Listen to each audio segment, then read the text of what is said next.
জুলাই সনদের যেই স্বাক্ষর অনুষ্ঠানে তারা অংশ নেয়নি, এমন অভিমান করলো মনে হলো যেন এটা নিয়ে তোলপাড় হবে। কেউ কোনো পাত্তাও দেয়নি।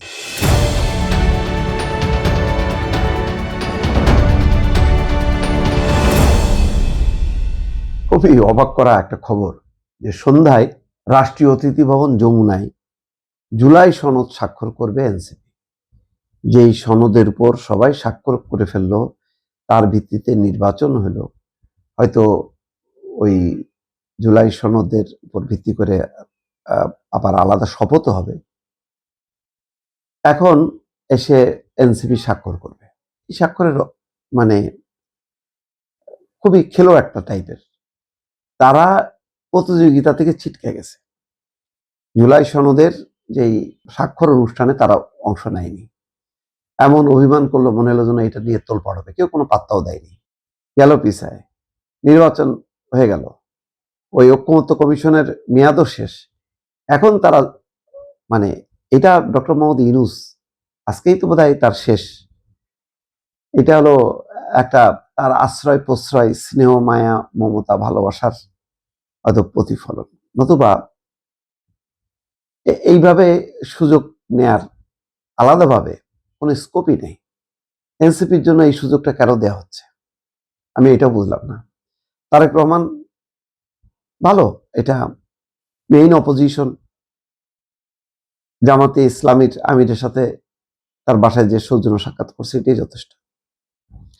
এই যে এনসিপির ওখানে গেল, তারপরে ইসলামী আন্দোলনের ওখানে আজকে যাচ্ছে, এগুলি যে একটা ব্যালেন্স করতেছে। নতুবা এনসিপির ওখানে যাওয়ার মতন কোনো কারণ নেই। কারণ এনসিপির নেতাদের বক্তব্যগুলো দেখেন, আর জামাতের নেতারাও সমালোচনা করছে, কিন্তু এরা যেভাবে তারেক রহমান বলে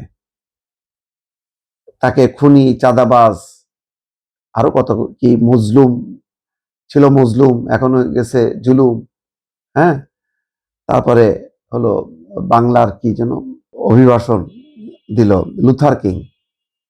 মার্টিন লুথার কিং হিসেবে যেভাবে গলা মিলাইলো বিদেশি কন্টেন্ট ক্রিয়েটরদের সাথে,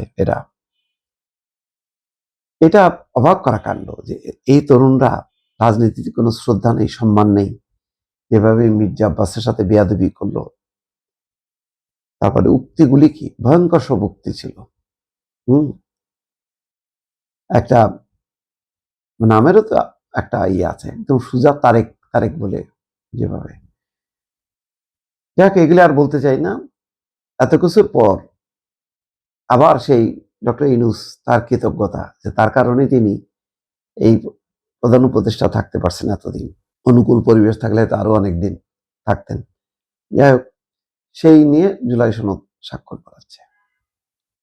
এটা আমি মনে করি যে এনসিপির তো দেউলিয়া তো বটেই, এবং এই দেউলিয়াপনা রাষ্ট্র পৃষ্ঠপোষকতা করতেছে।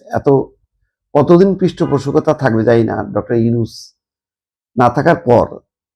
তখন যে কঠিন পরিস্থিতি হবে এনসিপির জন্য, সেটা কিভাবে তারা অতিক্রম করবে সেটা দেখার বিষয়।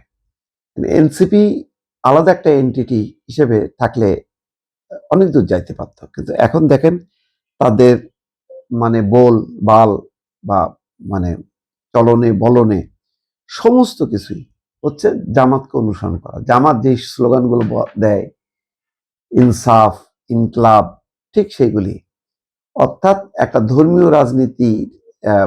তো জামাত ইসলাম ঠিক আছে, তার নীতিতে তারা ঠিক আছে আমি বলবো, তারা যেহেতু ধর্মীয় রাজনীতি করে, তারা তার গণতান্ত্রিক রাষ্ট্র বিনির্মাণের স্বপ্ন না, তাদের স্বপ্ন হচ্ছে ইসলামিক রাষ্ট্র। তো সেই হিসেবে তারা তাদের পথে আছে, কিন্তু দেখেন পিছু পিছু হাঁটছে এনসিপিও। ঠিক তাদের যেই কথা, তাদের যে বক্তব্য, তাদের যে স্লোগান, সেটাকে অনুসরণ করে যাচ্ছে। তাই যেতে যেতে যেটা হবে, এখন তো 6টায় এমপি পাইছে, শোনা যাচ্ছে যে বিরোধী দলের উপনেতা নাহিদ ইসলাম হবে।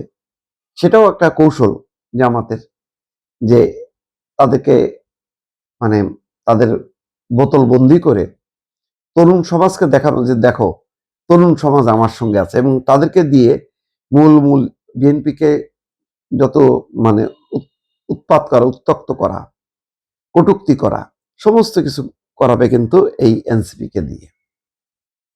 মানে এটা মনে করেন শিবিরের আর একটা ভাইরা ভাই হিসাবে জামাত ইসলাম ব্যবহার করবে। ফলে এনসিপি মানে কতদূর এগোতে পারবে ভবিষ্যতে, মানে একসময় জাতীয় পার্টি কিন্তু এরকম বিশাল ছিল। তো আওয়ামী লীগের সাথে ক্ষমতা শেয়ার করতে করতে আজকে কিন্তু শেষ, একটা আসন্ন নাই তাদের। এনসিপিও কিন্তু ওই জামাতের সাথে চলতে চলতে পুরো এক মানে বডিটা ঢুকে যাবে আর কি জামাতের মধ্যে। এটা হয়তো সময় বলে দেবে দর্শক।